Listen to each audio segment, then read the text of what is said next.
ഖയ്യിം റഹ്മഹുല്ല പറഞ്ഞു, നിങ്ങൾക്ക് അല്ലാഹുവിലേക്ക് അടുക്കണമെന്ന് ആഗ്രഹമുണ്ടെങ്കിൽ 10 കാര്യങ്ങൾ പറഞ്ഞു തരാം. ആദ്യത്തേത് ഖിറാഅത്തുൽ ഖുർആനി ബിത്തദബ്ബുർ.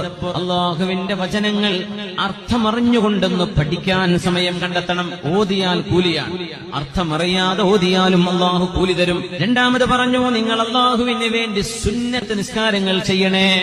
ഫർള് മാത്രം പോരാ, സുന്നത്ത് നിസ്കരിക്കണം. മൂന്നാമത്തേത് അല്ലാഹുവിനെ കുറിച്ചുള്ള ദിക്ർ വേണം, നാവിലെ ദിക്ർ വേണം.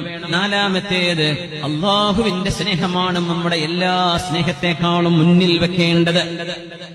5 അല്ലാഹുവിന്റെ അസ്മാഉൽ ഹുസ്ന നമ്മൾ ഓതണം, പഠിക്കണം. 6ാമത്തേത് അല്ലാഹുവിന്റെ അനുഗ്രഹങ്ങൾ നമ്മൾ എപ്പോഴും കണ്ണുകൊണ്ട് കാണുകയും നാവുകൊണ്ട് അതിന് ശുക്ർ പറയുകയും ചെയ്യാം. 7ാമത്തേത് അല്ലാഹുവിന്റെ മുമ്പിൽ മനസ്സുകൊണ്ട് നമ്മൾ ചെറുതാവണം.